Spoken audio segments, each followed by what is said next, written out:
Okay, so magandang gabi muli mga kapatid at I hope na natanggap ninyo yung ating unang session, yung ating recorded session as we start yung ating pong module 1, no, about our discipleship training.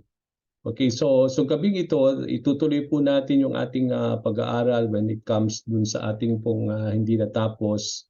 And it's all about, yung unang lesson natin is all about the gospel. But for our own purpose, para maging madali po sa lahat, no, ang gagawin po natin, I have prepared some slides, so I will just share the screen. Kasi mas maganda na, let me just put this first.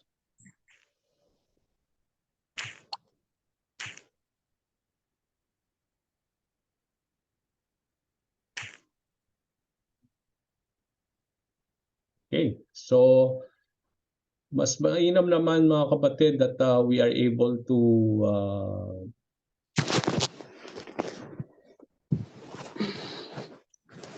okay. So para at least mas magiging mainam ang ating pag-aaral so that hindi tayo magiging matagal sa pagbubuklad po ng ating mga verses. So ang ginawa ko po, I have put that already in our slide at yung mga question. But you always look onto your manual kasi nandyan po yung mga sagot ninyo. Hindi ko po nilagyan ng sagot ito as we try to tackle yung ating pong mga questions regarding dun sa topic na ating pinag-uusapan. So welcome again sa ating discipleship training. At sabi nga natin, we are in module 1 ng ating pong pag-aaral. Sabi nga natin, 4 na module po yung ating bubunuin in this discipleship training. At sa module 1, ang ating pong topic is all about pursuing Christ. How important it is that we need to pursue Christ in our lives as believers in the Lord. Now sa ating module 1, as we discussed last time, no, meron tayong 6 na topic na i-discuss po dito sa module all about pursuing Christ. Yung unang lesson po natin would be the gospel, okay? And then paki-mute lang po yung mga hindi magsasalita, no? Paki-mute na lang yung inyong mga audio. And then kung magsasalita po kayo at gusto ninyong sumagot, just the time only that you will unmute yourself. Okay? Para malinaw po tayo. Okay, so sa 6 na topics po regarding module 1, ang ating mga pag-aaralan po is about the gospel.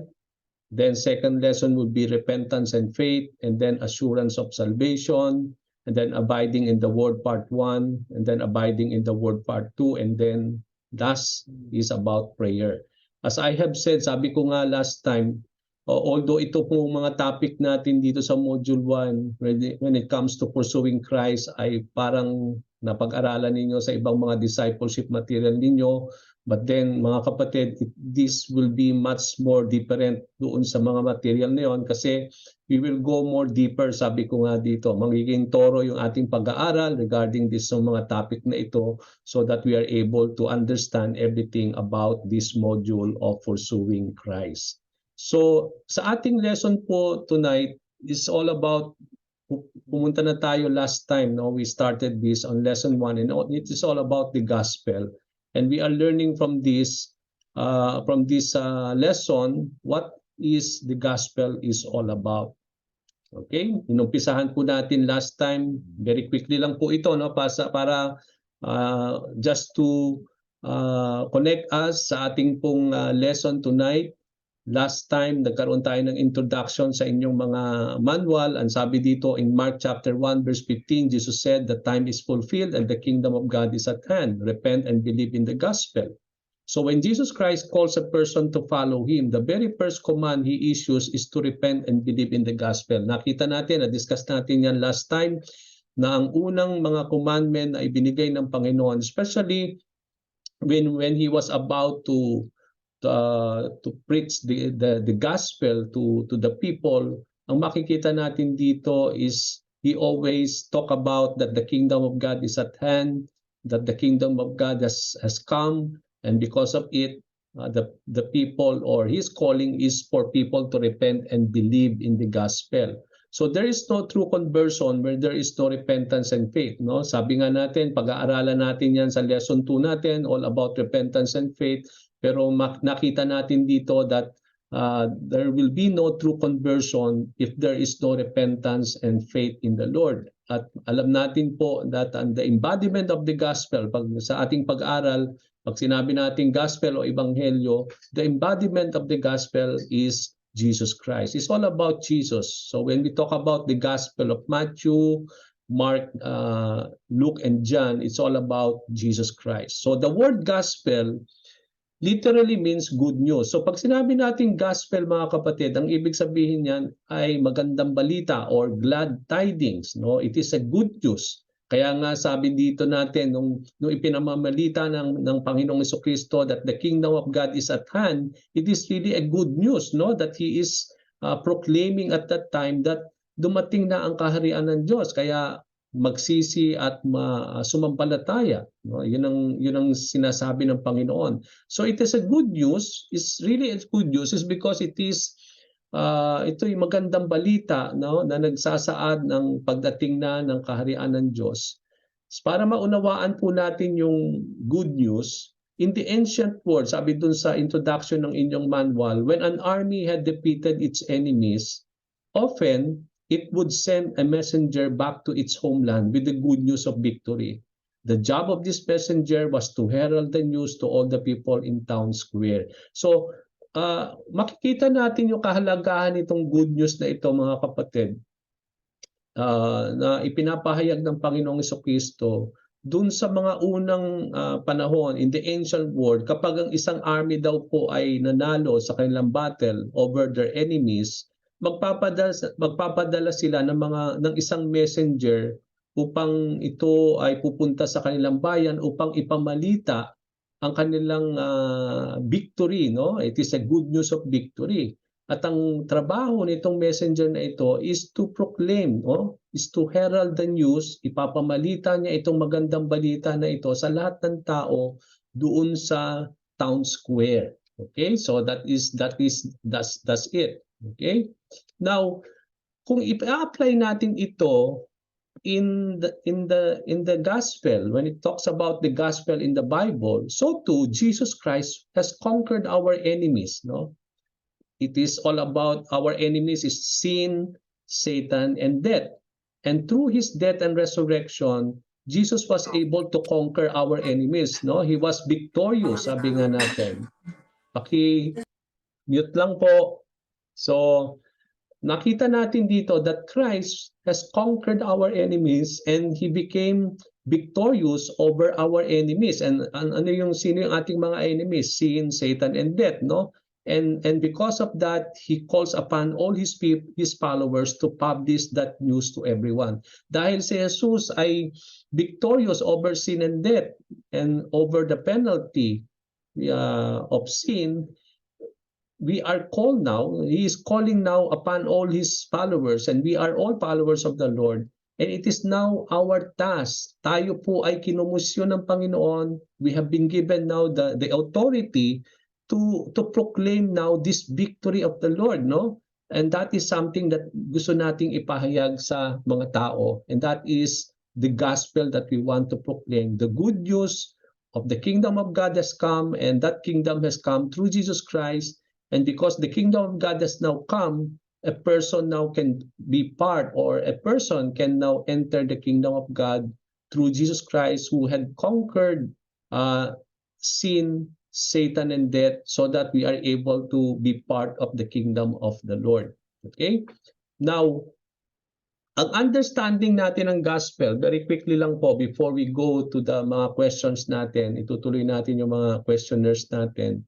The key to understand the gospel, dahil alam natin it is a good news, before there is a good news that had come, there is also a bad news, no? At yung nga yung in-start natin yung last time, that before there will be a good news, there is a bad news. And what is that bad news? The bad news is about sin, no? It's all about the bad news that our sin separates us from God. And from this, itutuloy po natin yung ating pag-aaral last time, no? Remember, we started reading Genesis chapter 5 verse 1 and 3. Doon natin nakita doon that the moral condition of mankind when God created him is siya upright, no? He was created siya ng Panginoon unto His image and likeness, at sa mata ng Diyos, siya ay matuwid, no? Wala siyang bahid ng anumang kasalanan kasi during those time, hindi pa nagkasala ang tao, hindi pa nagkasala si Adam and Eve. So nung create sila ni Lord, dun sa Genesis chapter, makikita natin that they were all upright, no? Man was upright in the sight of the Lord, but we come to understand also that there is something that had happened, and that is the fall of mankind, wherein Adam and Eve sinned against the Lord. Diba? Nagkasala si Adam and Eve, and because we all came from Adam and Eve, ibig sabihin, nung nagkaroon na ng anak si Adam and Eve, na nakita natin dito sa Genesis chapter 5, na hindi na nakikita yung kawangis ng Diyos, no, doon sa kanilang mga anak, kundi ang nakikitang likeness na is in the likeness of Adam. So Adam's children were born in his own likeness and image, at yung image na yon was a fallen and corrupt because of sin. No? So makikita natin dito, no, yung mga naging anak na ni Adam and Eve, hindi na ang nakikitang image ay yung image and likeness of the Lord, but ang nakikita dito ay yung own likeness and image of Adam, and because of that, nakita natin doon yung fallen and corrupt image because of sin. At napag-aralan din natin last time sa Genesis chapter 6 verse 5 that before God destroyed the earth sa pamamagitan ng baha, nakita natin doon, nakita ng Panginoon sa Genesis 6 that the condition of man, no, wherein he is so wicked to the point that his entire heart, no, sabi nga natin last time, his entire heart, thoughts, and intention were always to do evil. Okay? And then nakita din natin sa Isaiah 64, just quick lang doon sa natapos nating last time, na sabi nga natin na sa mata ng Diyos, yung lahat ng ating mga ginagawang akala natin ay tama, that somehow we say that we are righteous because of the things that we do. But then alam natin, sinabi dito sa Isaiah 64 verse 6, that all our righteous deeds are like filthy garments before the Lord. Okay? Now today we will try to continue now our lesson. Unmute po yung mga hindi naka-mute diyan. Paki-mute po yung inyong mga audio para malinaw po tayo. Okay? Just see if your audio is muted po mga kapatid, kasi mayroong maingay. Yung Infinix po. Naku, para tayakan yun. I-click mo ating... Paki-mute lang po. Kung sasagot mamaya, tsaka lang tayo mag-unmute. Okay? Now, tutuloy po natin yung ating lesson. Natigil tayo sa number 4. And that is Jeremiah 17 verse 9 to 9, no? In-include ko na rin yung verse 10. Okay, now, ito po yung ating, sabi dito, read Jeremiah 17 verse 9. At ang tanong po natin, what is the condition of the unsaved man's heart? And then another question that we will reflect po on this verse is that when lost people say, I'll be all right, God knows my heart, should that fact bring comfort or alarm to them? Okay? So, sino po yung naggawa ng assignment nila, and if you want to share your answer to this question, basahin po na natin yung Jeremiah 17, 9 to 10. Ang sabi dito, the heart is deceitful above all things and beyond cure. Who can understand it? I, the Lord, search the heart and examine the mind, to reward each person according to their conduct, according to what their deeds deserve. Okay, so here, ang unang tanong natin, ano daw ang kondisyon ng puso ng isang taong hindi pa naligtas? Okay? Sino gusto sumagot ng question na yan? Based on your answer to your assignment, what is ano raw ang kondisyon ng isang tao o yung puso ng isang tao na hindi pa ligtas based on Jeremiah 17:9. Pastor, Okay, sige, isa-isa Ay. po, sige. Ito'y Sige lang. mandaraya at walang katulad ang kanyang kabulukan, Okay. kasamaan. Yes, Terbalita, no? Yeah.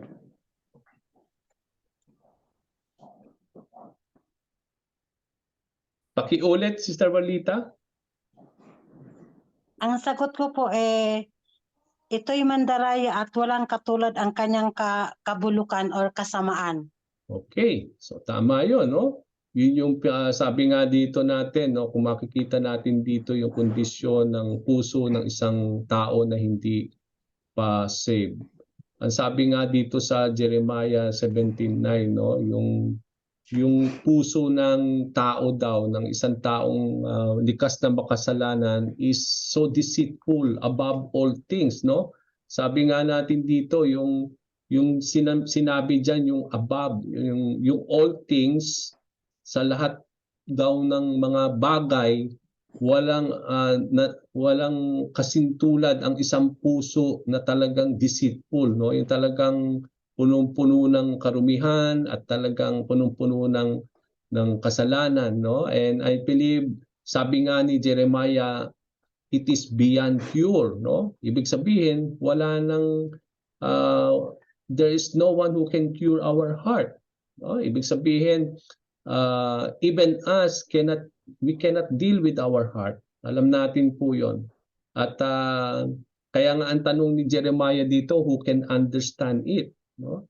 It is more deceitful than all else and desperately sick. Ibig sabihin talagang parang kung titingnan natin yung puso ng isang taong hindi paligtas, no, it is so desperately sick and it is so deceitful. Sabi nga ni Lord Jesus Christ sa mga passages niya in the gospel, everything comes from our heart, no? Yung mga evil thoughts, yung mga nangyayaring hindi maganda, ito hindi kusang nangyayari lang, but it always come from our heart, no? Kaya nga, if our heart is so deceitful, alam natin mga kapatid na ang lalabas po sa atin po will always be things that will come from a heart that is so deceitful and beyond cure. And who can understand it? Sabi nga dito, no?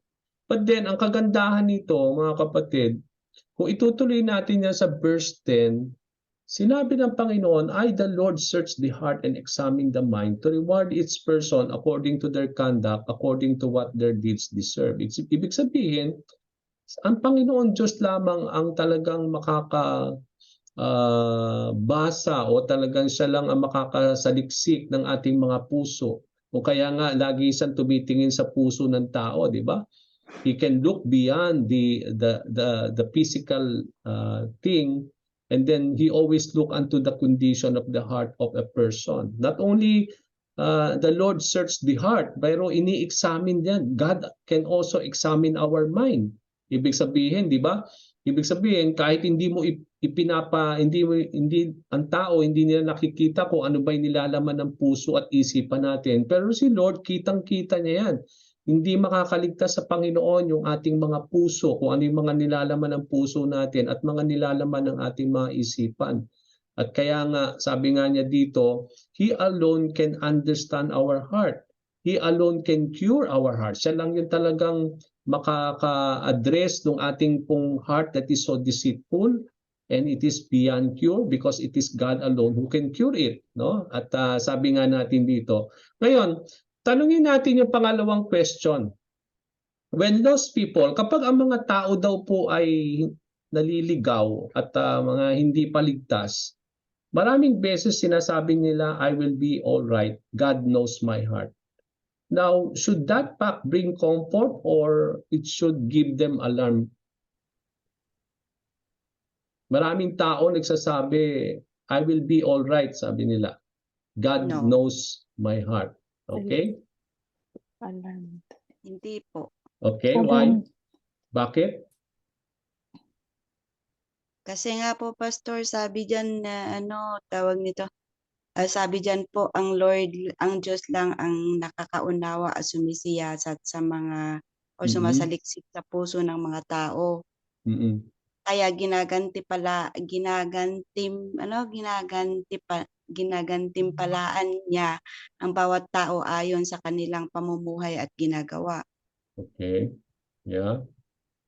So, ibig sabihin, it should not bring them comfort, pero dapat it should be an alarm to them. Ibig sabihin, dapat maalarma sila dun sa kanilang Alarma. sinasabi, no? Dapat Mm. hindi alarm. Kasi sa kanila, parang comfort yun, no? Ibig sabihin, parang ang sinasabi nila dito, para bang, bakit comfort? Bakit sa tingin ninyo, parang pag ganito ang attitude o ang sinasabi ng tao, parang comfort yan sa kanila? Bakit kaya? Kasi nga po, hindi pa nila alam yung hindi pa nila alam yung kabutihan. Yung Okay. totoong ano, Mm-hmm. Yes, Termelin? pang-comfort nila sa sarili nila, Pastor, dahil di naman talaga nila naiintindihan yung correct words eh. Mm-mm. Para Yeah. lang ma-relax sila, something ganon. Kasi karamihan talaga yun ang sinasabi nila eh, na ganon. Yeah. I'll be right, God knows my heart. Ganon. Mm-mm. Laging bukang bibig ng tao yan, ano? Yung parang ang iniisip nila na okay lang, siguro kahit ang Diyos naman ay mahabagin or kakahabagan ako ng Panginoon or ganun lagi yung kanilang laging ano. Yes, Sister Melita.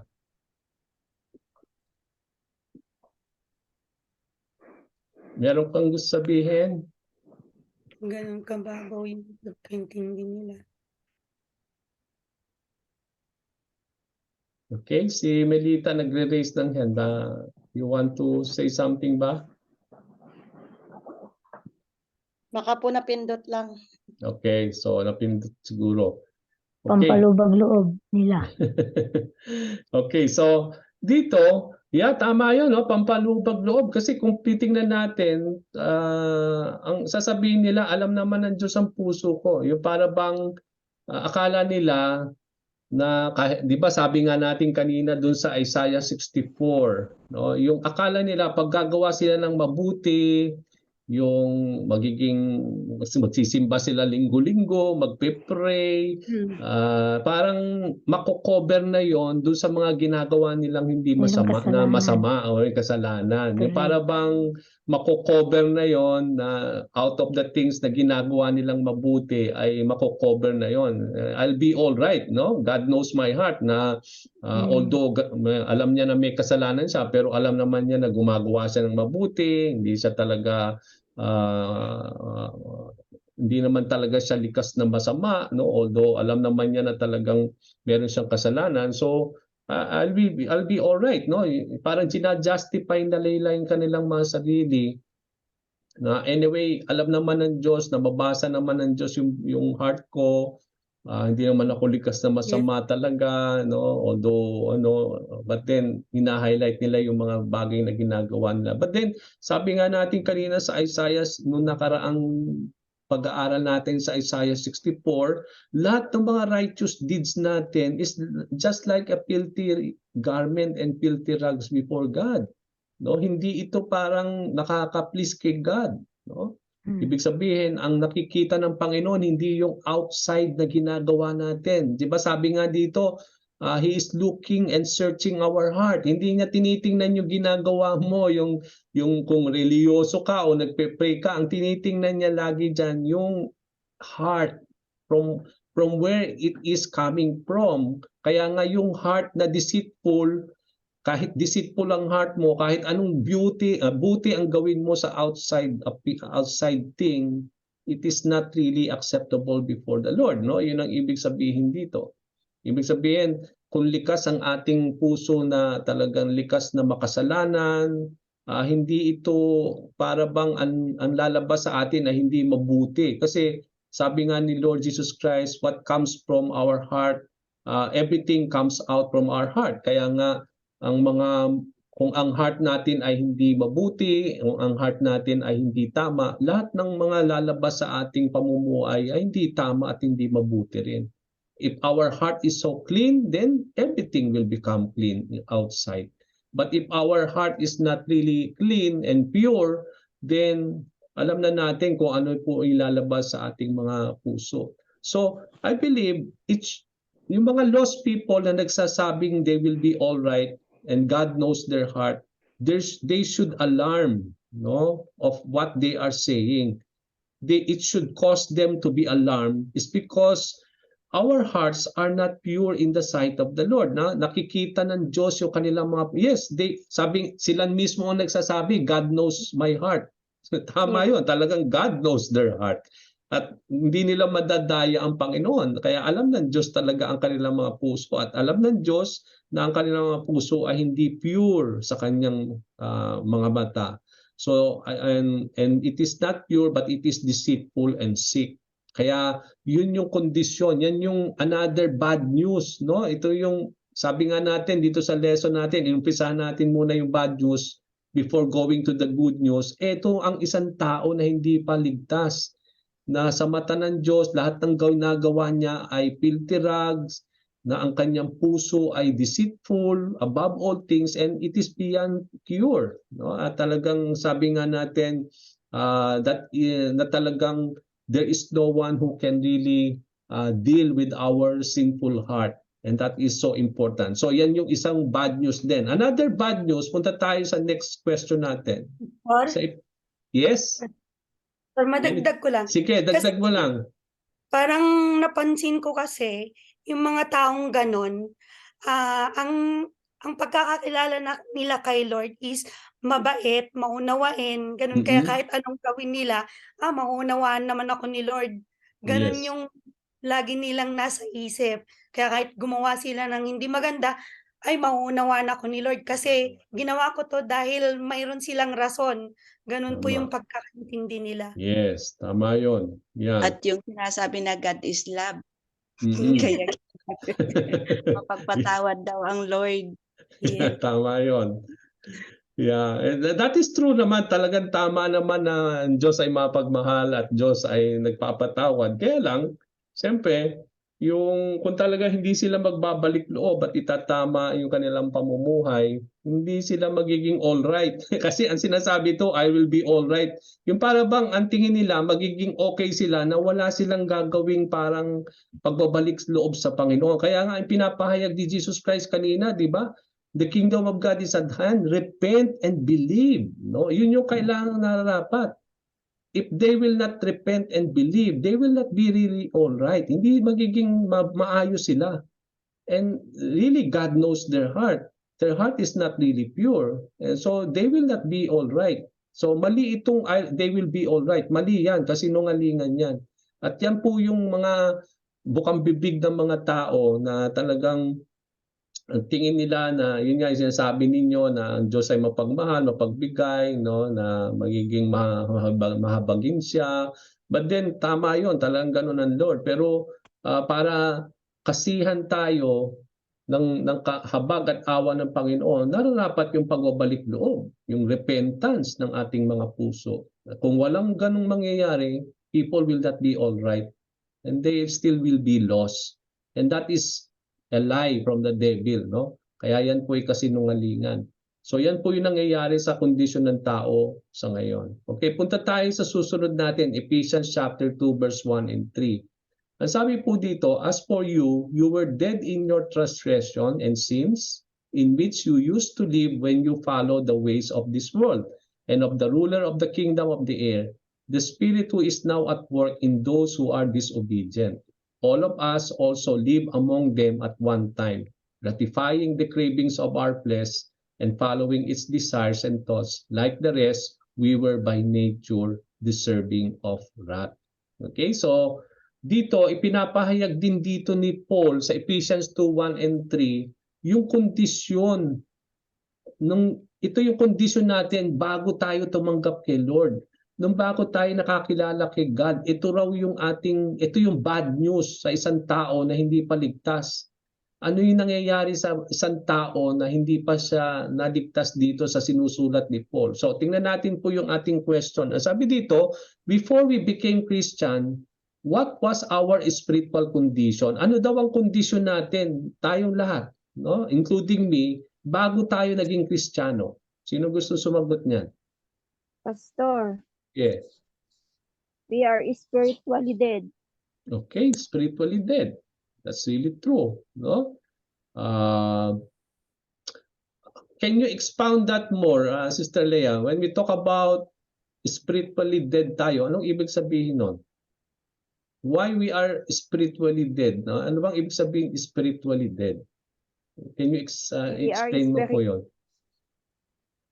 We are spiritually dead, Pastor, because we don't know God, and we are all sinners Mm-mm. in the sight of God, Okay. Pastor. Yeah. Okay, so we are all sinner. Mayroon bang idadagdag doon? Mayroon gustong magdagdag? Sa Sa sinabi akin ni po, Ay, Sige. mga kasalanan. Sige, Sister Sagot po po. Christina muna. Sige. Sige, Sister Christina, Akin then po. si Sister Merlita susunod. Yeah. Sa akin po pagsuway sa mga kasalanan. Tagalog po kasi sa akin. Okay, pagsuway sa mga kasalanan. Sister Merlita, sa'yo. Sa akin din po, Tagalog eh. Sige, Patay okay lang. tayo dahil sa ating mga pagsuway at mga kasalanan. Yes. No, patay tayo dahil sa ating mga pagsuway. Yung transgression, yun yung pagsuway natin. Yung sin, yun yung ating mga kasalanan. So sabi dito, we were dead in our transgression and sin. Ibig sabihin, paano nangyari yun? Buhay pa naman tayo nung, di ba, buhay naman tayo. Hindi yung dead dito, hindi yung physical death. Ang itawa si Sister Leah, yung word na dead dyan, hindi kayo patay na physical. Kasi kung patay na tayo, di wala na tayo talaga, no? Ibig sabihin, yung dead dyan, spiritual death. Ibig sabihin, namatay tayo sa espiritu. At bakit tayo namatay sa espiritu? Yun nga yung sinasabi ni Sister Warlita. Namatay tayo in terms of spiritual life dahil sa ating pagsuway, sa pagsuway natin sa mga kalooban at mga utos ng Panginoon, at dulot ito ng ating mga kasalanan. Namatay tayo because of our transgression and sin. Kasi tanungin ko kayo, anong kabayaran ng kasalanan? Kamatayan. Kamatayan, tama, no? Di ba, nung tayo nagkasala sa Panginoon, ang kabayaran noon ay kamatayan. Sino ang mamamatay dapat? Tayo, di ba? Tayo talaga ang mamamatay dahil tayo naman yung nagkasala talaga eh. Okay, now, nung sinabi ng Panginoon, di ba, nung nagkasala si Adam and Eve, di ba, at that time, nung nagkasala sila, anong kaparusahan na sinabi ng Panginoon? From dust you came, To dust. babalik To dust. tayo sa Dust. dust. Okay. So death 'yon, no?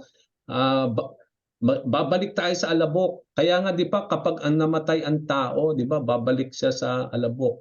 Okay? So at makikita natin dito yung death na penalty because of sin, hindi lang tinatawag nating physical death. Okay, nung nagkasala ang tao, hindi lang ito yung parang mamamatay siya, no, na babalik siya sa alabok. Yun yung tinatawag nating physical death. But then, nandun din yung tinatawag nating spiritual death at eternal death. Okay, tatlo po yun. Physical death, spiritual death, eternal death. Yung spiritual death, babalik tayo sa alabok, mamamatay tayo physically, and then spiritually, patay ang espiritu natin. In the sense na hindi tayo makakadulog sa Panginoon kasi nabablock nung ating transgression and sin. Kaya mga patay tayo, para pa tayong mga zombie na buhay tayo pero spiritually patay tayo when it comes to our relationship with God. Kaya ang bad news dito mga kapatid, ito no, ang bad news dito, kahit anong gawin nating dasal sa Panginoon, kahit magsimba ka, kahit anong gawin mo, hindi yan nakakarating kay Lord kasi because of your sin. Ibig sabihin, spiritually, we cannot connect to God. Kaya nga spiritually dead tayo eh. Spiritually dead tayo. 'Di ba sabi nga sa Bible, you are dead to sin.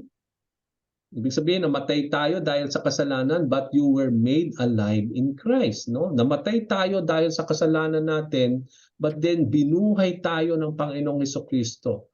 So ibig sabihin, kaya tayo namatay o nagkaroon ng spiritual death dito is because yung ating transgression, yung pagsuway natin at yung ating mga kasalanan.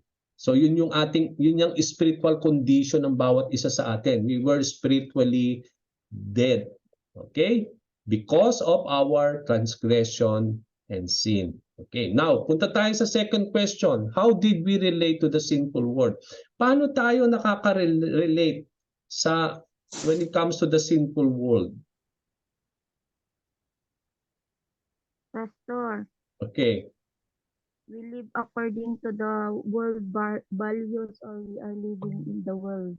Okay? So, ibig sabihin, not only we were spiritually dead in our sins, but pagdating naman sa mundo natin, di ba ang mundo natin talaga ay makasalanan. It is a sinful world.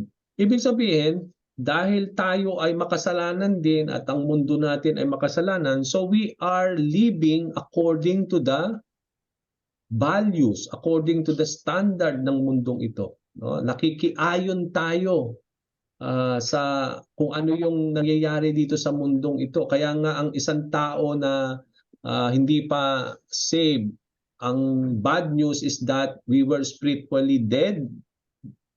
And then second thing, yung mga nangyayari sa buhay natin, we were always somehow living, no? We are living according to the values and the standard of this world. Kaya nga 'di ba, sabi nga sa Romans chapter 12, 'di ba? Verse 1 and 2, 'di ba? Sabi doon that we are able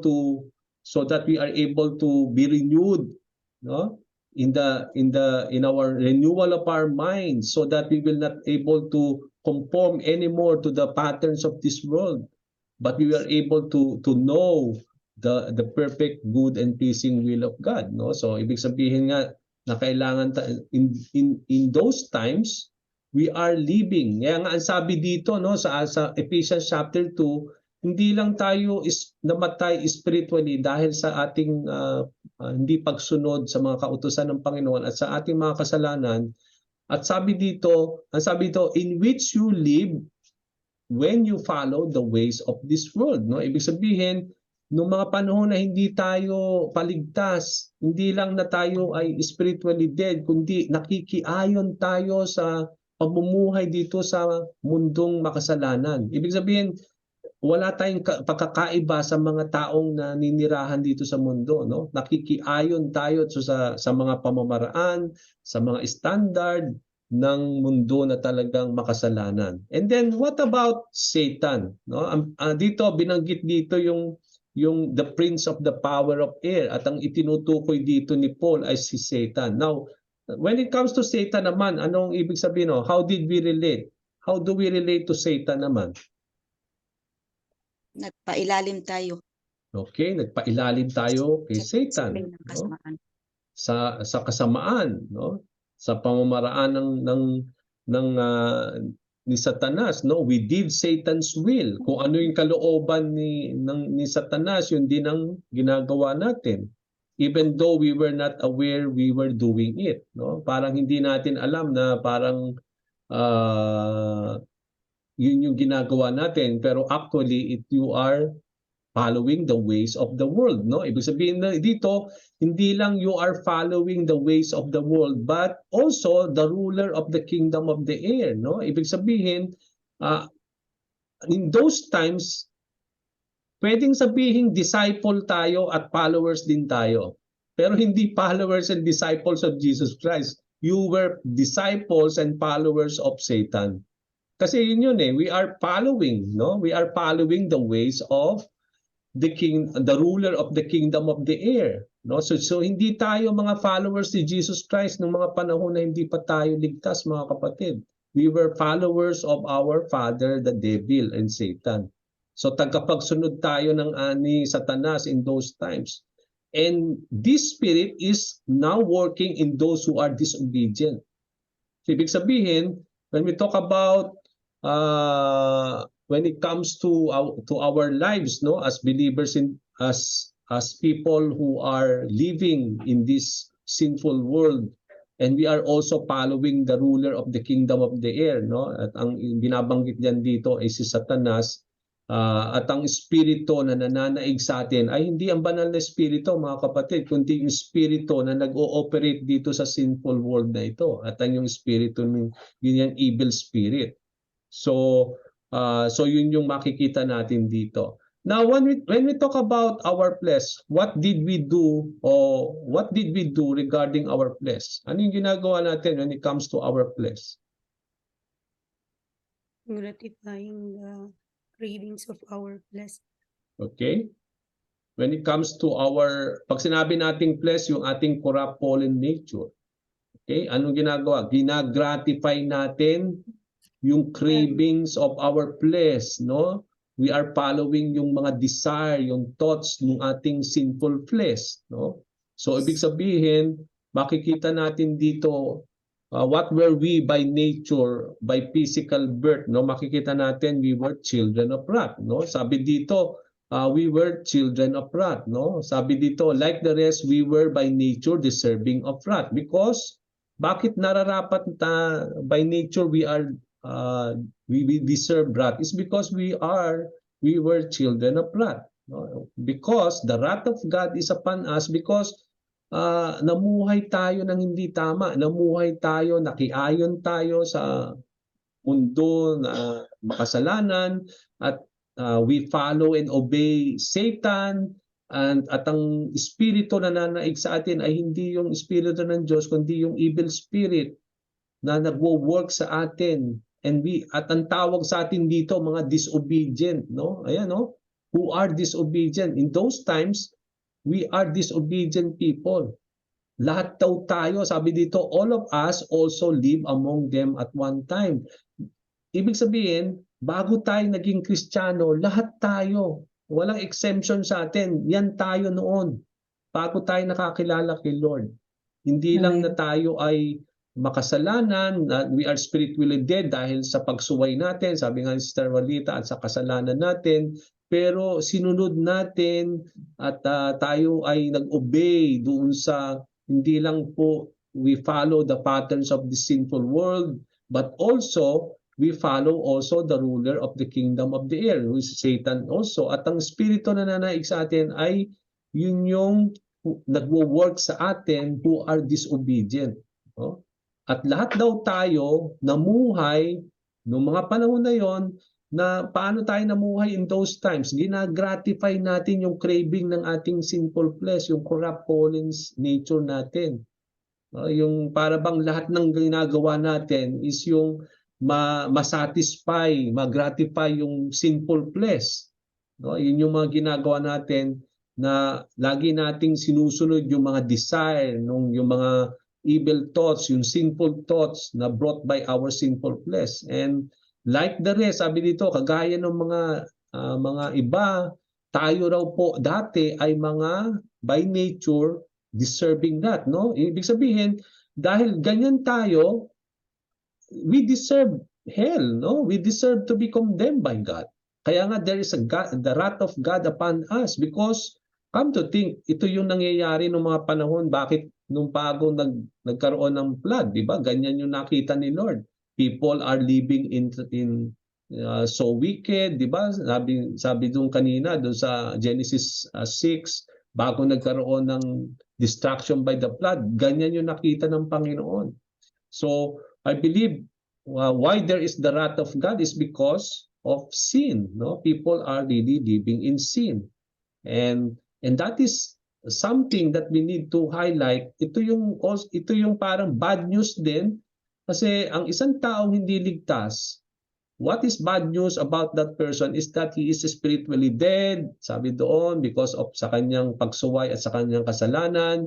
Siya ay namumuhay ayon sa pamamaraan ng itong mundo na ito, at ang kanyang sinusunod ay si Satanas, at ang espiritu na nananaig sa kanya ay yung hindi ay evil spirit na talagang nararapat sa mga disobedient people, no? At ang mga taong yon ay namumuhay na laging ginagratify, sinusunod yung mga pita ng laman, no, ng kasalanan, at ito ay ito yung kanilang mga ninanais at ang kanilang mga thoughts, no?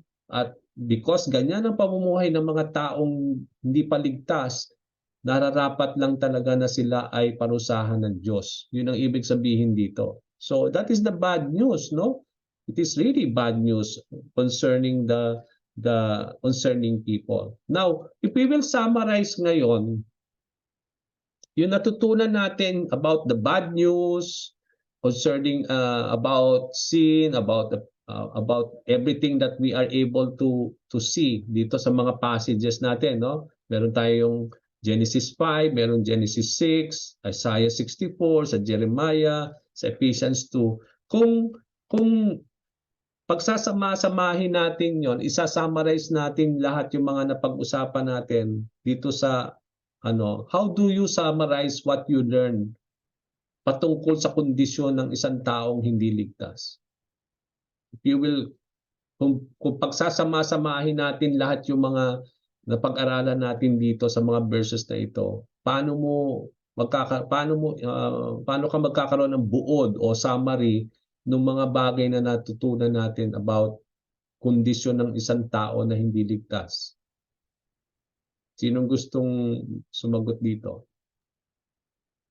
Paano niyo Meron akong i-summarize? Sige. maikling summarize po, Pastor. Sige, Sister Seni. Sa akin po, ang kalagayan ng tao nung hindi pa nakakilala kay Jesus at di pa tinanggap si Jesus sa buhay niya, ay kinapupuutan ng Diyos dahil sa kanyang kasamaan at pagpapaalipin kay Satan. Mga taong hindi pa tumanggap kay Jesus ay baliwala sa Diyos ang kanyang mga mabubuting gawa at hindi pinapakinggan ng Diyos ang kanyang panalangin. Yun lang po sa akin, Pastor. Okay, no? Tama 'yon, no? Yun yung mga yun yung ilan dun sa mga nakita natin dito, and that is true, no? As what Sister Seni says, no? Yun talaga ang kung ibubuod natin yung mga natutunan natin sa mga verses na yon, yun yung ilan sa mga nakita natin na talagang katotohanan ng isang kondisyon ng isang tao na hindi ligtas, no? Now, aside from what Sister Seni na sinabi, meron kayong ibang pinahayag sa inyong assignment? Can you share it with us? Kung ano yung summary ninyo? Pastor, Sige. ako naman po. Sige, Sister Lea. All people are wicked and sinful in their thoughts, hearts, and intentions. We have also derived from sinful nature. Even our best deeds are tainted with sin and filthy in God's sight. We are cut off from God and people were under God's wrath po. Okay. Okay, so tama 'yon, no? So kung pagsasama-samahin natin lahat yung nakita natin dito sa umpisa, 'di ba? Nag-umpisa tayo sa Genesis 5. Nakita natin sa Genesis 5 na yung likeness ni God hindi na nakikita sa tao, kundi ang nakikita na yung kanilang sariling likeness and image that is fallen and corrupt, no? Yun yung nakikita natin. Yun ngayon ang image ng isang taong hindi ligtas. Ang imahe nila ay hindi na nakikita yung imahe at ang kawangis ng Panginoon na dati yun yung nakikita sa tao bago sila nagkasala. But then ngayon, dahil makasalanan ng tao, ang imahe na lumalabas at nakikita sa kanila ay yung kanilang fallen and corrupt image, no? At yun yung nakikita. Nakita rin natin sa Genesis 6 na sabi nga natin na nakita ng Diyos bago niya i-destroy yung kanyang nilikha ng baha. Nakita niya that man was so wicked. Na ang intensyon lagi ng kanilang puso, yung kanilang mga pag-iisip at ang mga intensyon nila ay always to do evil. And that is the condition of man bago kung hindi paligtas. Sa Isaiah 64, yun kagaya ng sinabi ni Sister Lea at ni Sister Seni, na lahat daw ng tao na although ay nagkasala sa Panginoon, na kahit tayo gumagawa ng mga mabubuti, ito sabi nga ni Sister Seni, no, ito ay just maruming basahan lang sa Panginoon, no. These are not righteous deeds in His sight. Ibig sabihin na kahit anong kabutihan ang gagawin natin, ito pa rin ay hindi magiging kalugod-lugod, is because nanggagaling pa rin yan sa puso, sa inner being na talagang makasalanan. At yun yung nakita natin sa Jeremiah, na ang puso ng isang taong hindi ligtas, it is so deceitful and it is so desperately sick. Kaya sabi nga natin, lahat ng malalabas sa kanya, inward, outside, is also deceitful and evil. Okay? At dito sa Ephesians chapter 2, ang summary natin dyan na ang isang taong, ang kondisyon ng tao is that he is spiritually dead, na siya'y namumuhay sa ayon dito sa mundong punong-puno ng kasalanan, nakikiayon din siya at ang sinusunod niya ay si Satanas, at ang espiritu na nananahan sa kanya ay ang nananaig ay ang evil spirit, no, na sa mga taong disobedient. And nakita din natin na sila'y namumuhay, ang kondisyon ng isang taong hindi ligtas, sila'y namumuhay para i-gratify, no, yung kanilang likas, yung pita ng laman at likas nilang makasalanan. Kaya they always do things to gratify the sinful flesh. No? Okay, so yun yung nakita natin, na naiimpluwensyahan sila ng mundo, ni Satanas, ng ating sinful flesh. And dahil doon, sabi nga ni Sister Leia kanina, sabi doon sa Ephesians, we are by nature children of wrath. Nararapat lang that the wrath of God, no, yung wrath ni Lord ay mapasa mga ganitong klaseng tao, because yan yung nakita natin sa yung mga panahon noon na bago yung nagkaroon ng flood, no, yung destruction by flood. Kaya kailangan talaga na i-deal ni Lord yung kasamaan ng tao in those times. Na nakita natin, ganun din ang kondisyon ng tao ngayon. No? Walang pagkakaiba. Ibig sabihin, ito mga verses natin mga kapatid na ito, itong bad news na ito, hindi lang ng mga panahon noon. Although ito ay isinulat sa Old Testament. No? But then, alam natin mga kapatid na even in our generation today, yung kondisyon ng tao ay hindi na bago. Ang isang tao sa ating henerasyon ngayon na hindi ligtas, walang pagkakaiba yan doon sa mga nakita natin dito. Okay? So ibig sabihin, hindi siya kakaiba doon sa mga sinasabi dito when it comes to the condition of man. And because of this, ito yung parang bad news, no? Hindi talagang ito yung talagang bad news talaga. But praise be to the Lord, sabi nga natin, there is the good news. Tingnan niyo bago nagkaroon ng magandang balita, merong masamang balita. At ang masamang balita is that wala na tayong pag-asa. Isn't it? Kung hindi tayo niligtas ni Lord, mga kapatid, come to think, kung hindi nagpunta dito si Jesus at iniligtas tayo, ganyan ang kondisyon natin even at this time. At naghihintay lang tayo ng distraction natin. Yung wrath ni God, hinihintay lang natin. But then we thank the Lord dahil yan yung masamang balita, makikita natin yung kagandahan nung ebanghelyo. Na ito ang kondisyon ng tao bago dumating si Jesus. But then what is so good is that there is the good news. So ilalagay ko dito yung sinabi ni Sister Leia. Okay? Sabi dito, that all people are wicked, sabi nga natin, and sinful in their thoughts, hearts, and intention. No? Yun yung sinabi sa Jeremiah, yun yung sinabi sa Isaiah, sa Genesis, lahat daw ng intention natin, yung puso natin are wicked and sinful. We have derived our sinful nature from Adam.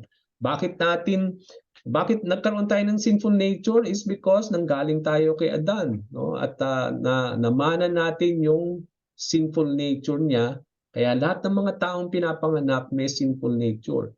Even sabi dito, kahit gumawa tayo ng napakainam at magandang mga ginagawa natin, best deeds are tainted with sin and filthy in God's sight. Ibig sabihin, kahit anong gawin mong tama, mga kapatid, kahit anong best ang gawin mo, hindi ka magiging best sa Diyos. It's because lahat ng ginagawa natin nanggagaling sa puso natin that is tainted with sin, at ang lahat ng yan ay filthy lang sa mata ng Diyos. Okay? It is just filthy rags.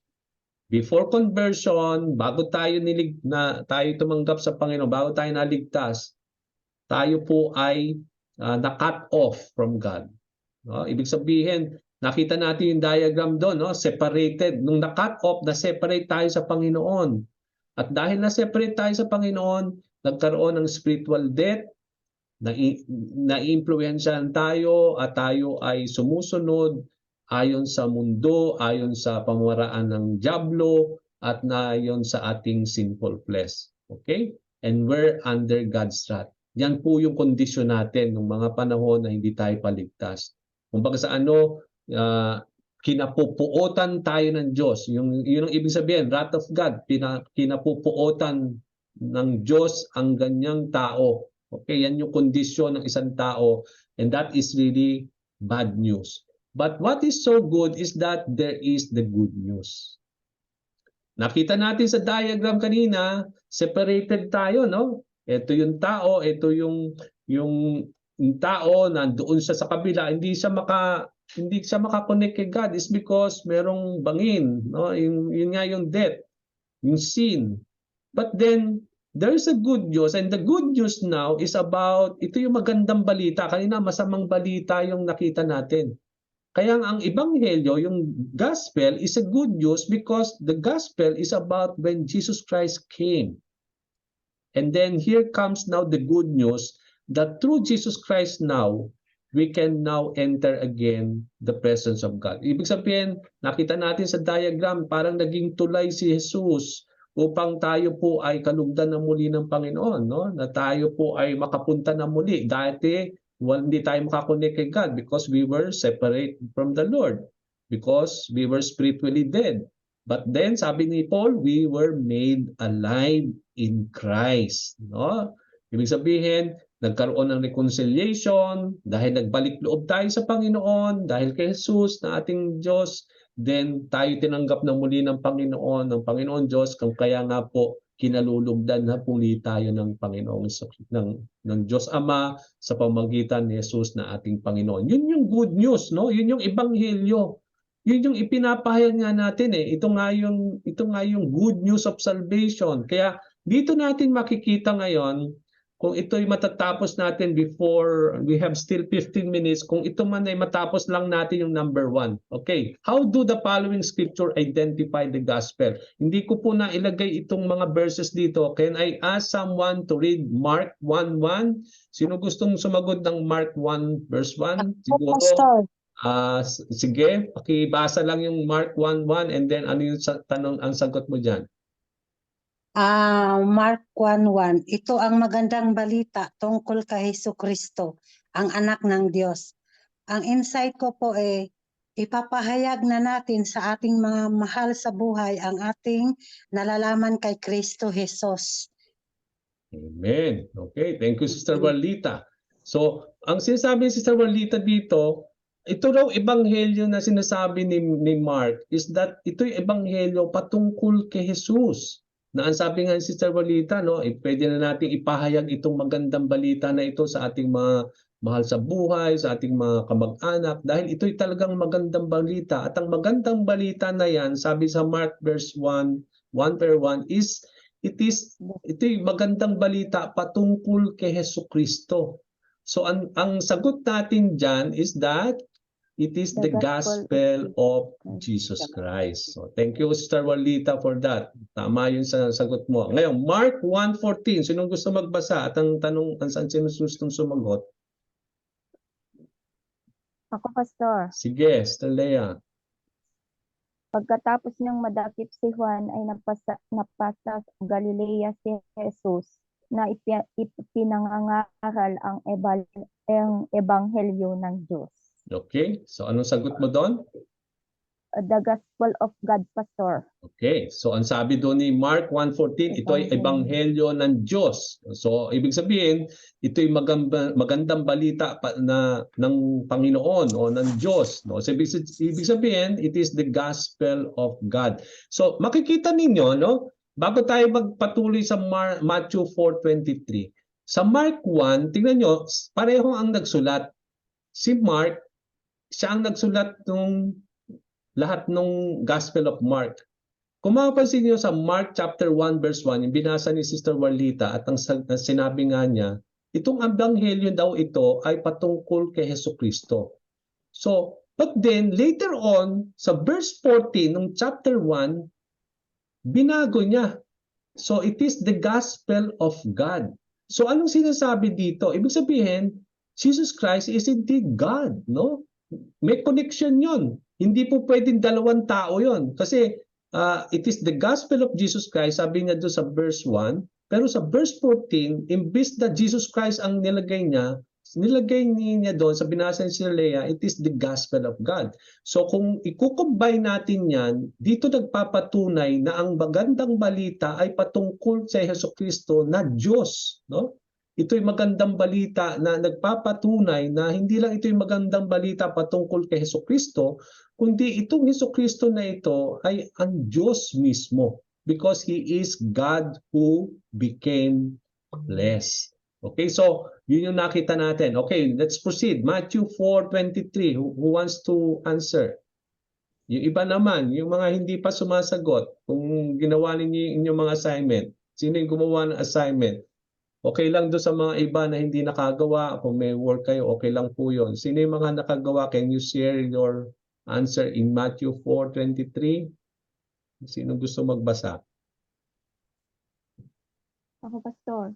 Okay. And Jesus went about all Galilee, teaching in their synagogues and preaching the gospel of the kingdom, and healing all manner of sickness and all manner of disease among the people. Okay. It's the gospel of the kingdom, Pastor. Okay, so it's dito binanggit ni Matthew that it is all about the good news of the kingdom of God. 'Di ba? Yun nga ipinapahayag ni Jesus Christ. Kaya nga repent and believe for the kingdom of God. Yun yung ipinapahayag. Ito yung magandang balita na ipinapahayag na ang magandang balita about sa kaharian ng Diyos, no? It's all about the gospel of the kingdom. No? Ito yung magandang balita ng kaharian ng Diyos ay nandito na, no? At itong ebanghelyo na ito at ang magandang balita na ito, no, itong kaharian na ito ay patungkol kay Jesus. So the gospel is about Jesus Christ. It is the gospel of God, but it is also the gospel of the kingdom of God, no? Dito ipinapahayag yung kung ano yung, 'di ba, nakita natin ang daming passages si Jesus Christ na mga parable na ang kanyang ipinapahayag is all about the kingdom of God, no? It is the kingdom of God is like a pearl, 'di ba? Sabi niya, the kingdom of God is like yung lost coin, no? Yung mga ganung bagay, no? Yun yung ipinapahayag ni Jesus Christ. It is all about the good news of the coming of the kingdom of God. Okay, Acts chapter 20 verse 24. Ako po, Pastor. Okay, Sister Maylene. However, I consider my life worth nothing to me. My only aim is to finish the race and complete the task the Lord Jesus has given me, the task of identifying to the good news of God's grace. Okay. This is the gospel of God's grace. Yes, it is the gospel of the grace of God, no? It's sabi nga, imbes na gospel ang binabanggit diyan ni Luke, kasi si Luke ang nagsulat ng Book of Acts, no? Imbes na gospel, lagi niyang nilalagay good news, no? Sa mga writings makikita niyo good news of the kingdom, good news about Jesus Christ. So ang good news is about gospel. Kaya nga gospel means good news. Kaya imbes na gospel ang ginagamit diyan sa mga writings na yan, makikita ninyo yung good news of the God's grace. Ano sabi ni Sister Maylene, o the gospel of the grace of God or the gospel of God's grace. 2 Corinthians 4:4. Opo, Pastor. Okay, Sister Madi. in whom the God of this world hath blinded the minds of them which believe not, lest the light of the glorious gospel of Christ, who is the image of God, should shine unto them. Yes. So anong sagot natin? Gospel of Christ, Pastor. Okay, so Gospel of Christ, yes, that's true. Meron siyang binanggit dyan, glory, di ba? Sa Star Madi? Glorious, Yeah, the glorious. So it glorious is, gospel of Christ. yes, so it is the glorious gospel of Christ. So kung titingnan natin yon, the gospel of the glory of Christ. Okay, so yun yung pinapahayag dyan ni Paul. Pinapahayag niya yung glorious gospel, the glorious good news about Christ. At ang ipinapahayag niya yung kadakilaan ni Kristo Jesus, no? Yun yung ebanghelyo na ipinapahayag niya, yung magandang balita, at itong magandang balita na ito ay patungkol sa glory ni Kristo o yung kadakilaan ni Kristo Jesus. At yun yung ipinapahayag niya sa 2 Corinthians 4 verse 4. So makikita natin hindi lang po yung mga si Mark, si Matthew, si Luke ay nagpapahayag, sinulat nila yung all about the gospel, pero si Paul, makikita natin dito sa mga natitirang mga passages na ito, siya rin ay nagpapahayag ng gospel, no?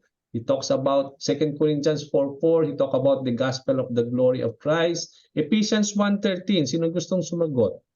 Pastor. Okay, Brother Romeo. It says here in Ephesians 1:13, and you were included in Christ when you heard the message of truth, the gospel of your salvations. Okay. When you believed, you were marked in him with a seal, the promised Holy Spirit. Okay? So anong sagot mo, Brother Romeo? It is the gospel of what? The gospel of salvation. Yes. So the good news is about our salvation. Okay, yun yung magandang balita, hindi lang magandang balita na nandito na ang kaharian ng Diyos, na pwede na tayong pagharian ng kaharian ng Diyos, na itong magandang balita na ito ay patungkol kay Hesukristo, na ito ay magandang balita na galing sa Diyos, na ito lang ay hindi lang ito magandang balita about the grace of God, but also it is all about the glory of Christ.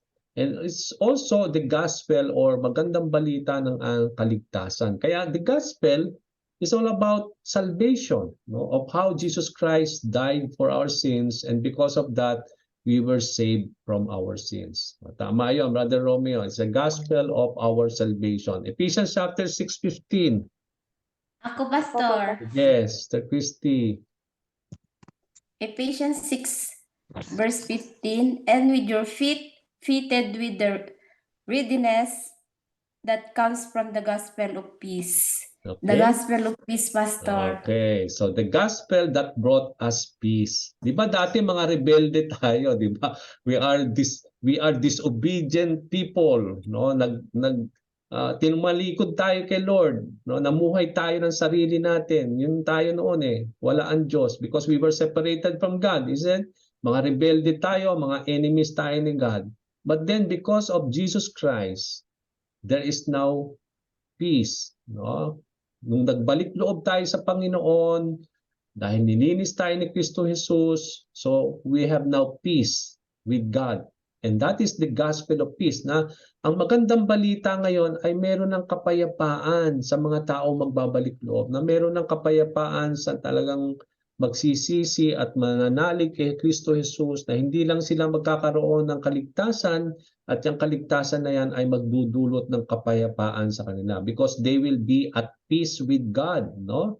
Yung para bang magkakaroon ng reconciliation, para bang kung makikita natin, 'di ba, yung mga rebelde na MPA tsaka yung gobyerno natin, 'di ba? Come to think, kapag yung magkakaroon ng reconciliation, 'di ba? Yung bababa nila yung kanilang mga armas, so isusuko nila yung mga sarili nila sa gobyerno, so nagkakaroon ng kapayapaan, di ba? So and that is the same thing when it comes to us, no? When we were enemies of the Lord, but then na-reconcile tayo noon nung tayo nagbalik loob at nung nagsisi tayo ng ating mga kasalanan.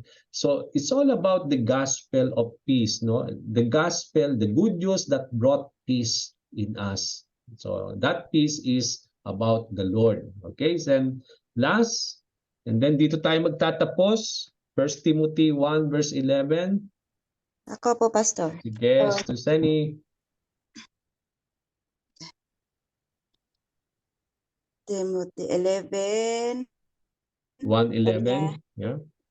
Ang aral na ito ay ayon sa magandang balita na pinagkakatiwala sa akin ng dakila at mapagpalang Diyos. Magandang balita na pinagkatiwala sa akin ng dakila at mapagpalang Diyos. Amen. So Tagalog lang yun kay Seni, pero kung i-Englishin natin, yun po, ganito lang yung kasimple. The glorious gospel of the blessed God. Okay, so yun po yung nakita natin sa 1 Timothy 1:11. Okay, so kung titingnan natin ngayon yan, ngayon, kung pagsasama-samahin natin lahat yan, ilalagay natin sa isang sentence lahat yan, yung nakita natin dito into a summary. Dito tayo magtatapos. Paano mo ngayon sasabihin ano ang ebanghelyo? In your own words. Akin po, Pastor. Sige, Sister Walita, go ahead. Tagalog nga lang po. Okay lang, tama lang yung Tagalog talaga. Pasasalamatan natin ang ating Diyos sa lahat ng sakripisyo niya na ginawa niya sa atin, sa ating pag-uugali. Sa pag-uugali natin, sa paghawak niya sa ating mahigpit. Kung wala siya sa buhay ko, hindi ko alam kung ano na ang nangyayari sa akin. Ipagmamalaki ko sa lahat ng tao ang kabutihan mo, Panginoon. Lahat ng nangyayaring karanasan ko maging isang buhay na patutuo ako sa mga tao dahil binago mo ako, Lord. Salamat. Amen. Amen. Okay, big amen to that, Sister Walita, no? So, kung parang ang nangyari kay Sister Walita, in-apply na niyan lahat ito, itong nakita natin, no? Itong about everything na ito, parang ipinapahayag niya kung paano itong ebanghelyo na ito about Jesus Christ, about God, about the kingdom of God, grace, glory ni Lord, salvation and peace. Yun yung parang nakita na ito yung nagmanifest na sa kanya, no? Kaya nga ito yung pinapahayag na niya. Ito yung magandang balita kung paano siya binago ni Lord, kung paano yung ano yung naging resulta nitong ebanghelyo na ito sa kanyang buhay, na yun yung gusto niyang ipahayag, yun yung gusto niyang i-testify, no? And that is what we want to do, no? Kaya nga pinag-aaralan natin ito, mga kapatid. Before I will ask one more, no? Pinag-aaralan natin itong gospel, although hindi pa tayo tapos sa gospel, is because kaya nga discipleship training ito eh. Bakit tayo nagte-train? Is because we want to become disciples of Jesus. And pag na-train na tayo, mga disciples na tayo, na-train na tayo, natapos natin itong module, no? Na-train tayo para maging disipulo ni Jesus.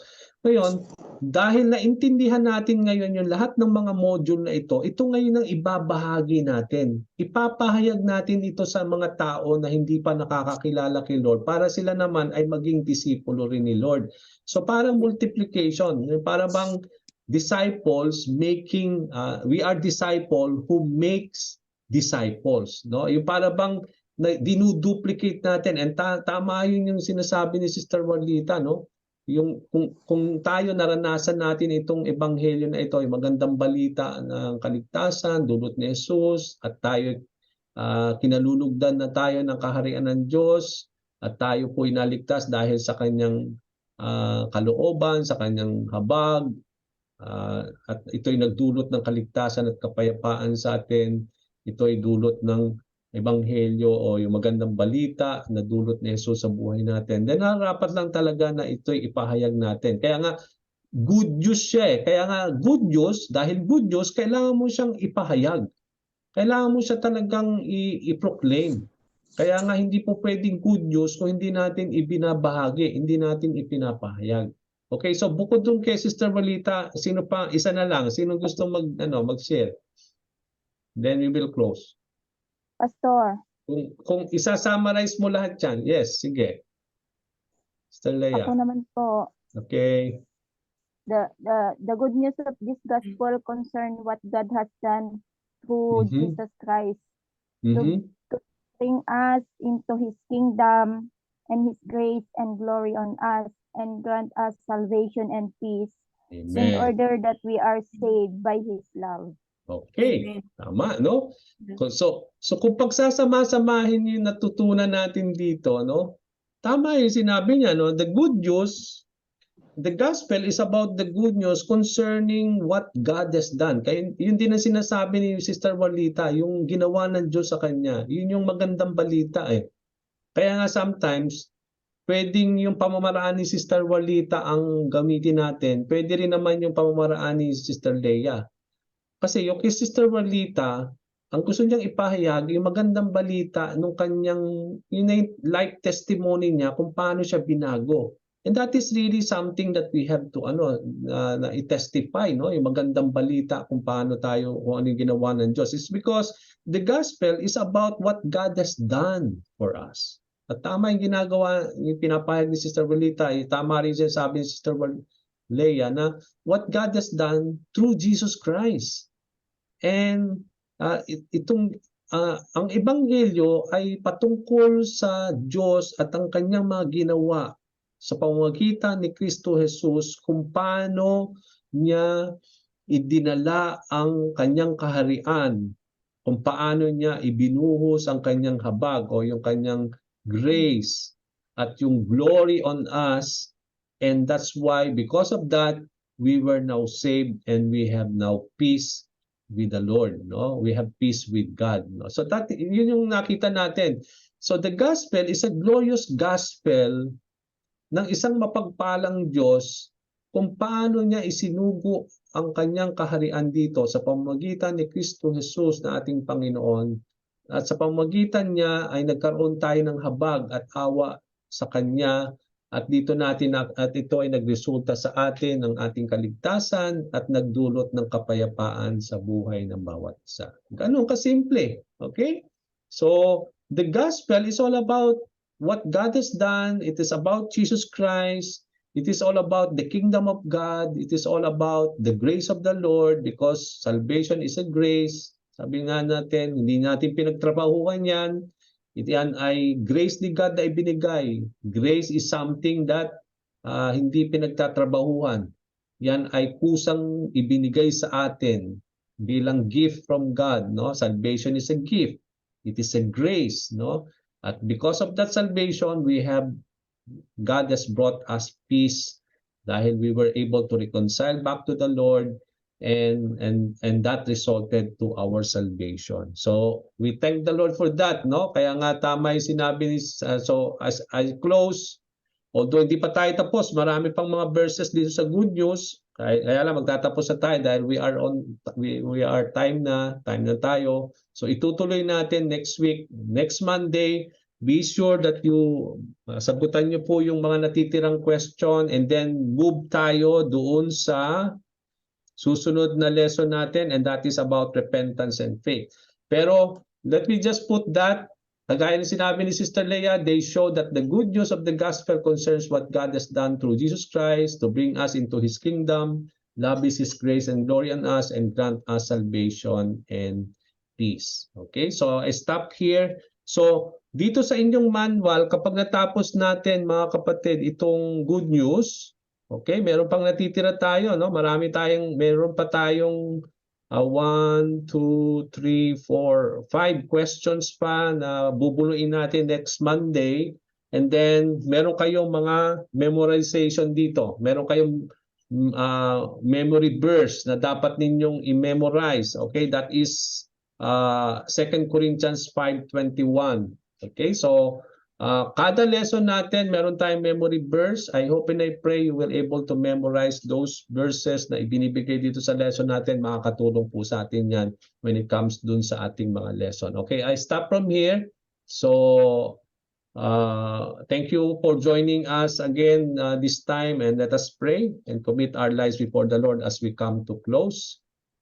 Father, indeed, we thank you, Lord, for this time, Lord God, na bininutan mo kaming muli ng pagkakataon upang mag-aral ng iyong mga salita, O God, at maintindihan namin kung ano bang po, O Lord, ang magandang balita, ang ebanghelyo patungkol kay Jesucristo na iyong anak na nagdulot sa amin na hindi lamang po ng kaligtasan, O Lord God, kundi kapayapaan sa iyo, Panginoon. Maraming salamat po, Ama, sa karunungan, kakayahan na ibinigay mo sa amin upang lubos naming maunawaan ang iyong mga salita, Ama, at ginabayan mo ang aking mga kapatid sa kanilang pag-aaral, sa kanilang mga assignment, Panginoon. O Lord, tulungan po kami upang sa aming pagtitipon na muli next week sa Monday, O God, ay patuloy mo kaming turuan. Kayo po, Lord God, ang siyang mag-lead sa amin, O Lord, upang lubos namin maunawaan yung mga aralin na lubos naming dapat intindihin, O Lord, upang maging ganap kami mga tagapagsunod ni Jesus na iyong anak, Ama. Maraming salamat pong muli sa gabing ito at sa aming paglilisan, Ama. Palitan mo po ng panibagong kalakasan, kagalakan sa puso ang bawat isa. Maraming salamat po sa buong maghapon ng kanilang hanap buhay, na kung paano mo sila nilulutan ng kalakasan, ng biyaya, O Lord, upang ito po'y magampanan nila. Nawa sa kanilang pagpapamahinga sa gabing ito, sa kanilang paghihimlay, tulutan mo sila ng kapahingahan, Panginoon, at nawa magkaroon sila ng panibagong kalakasan sa mga bagay na nilang gagawin kinabukasan, Panginoon. Tingnan mo po ang bawat isa sa amin sa gabing ito, na ingatan mo po ang bawat isa sa amin, kasama ang aming mga pamilya at mga mahal sa buhay, saan man sila naroon, Ama. Patuloy ka namin pinupuri, pinasalamatan, binabalik namin sa iyo, O Diyos, ang lahat ng mayaman na papuri at pasasalamat. Ito pong aming dalangin sa tanging pangalan ni Jesus. Amen. Amen. Thank you so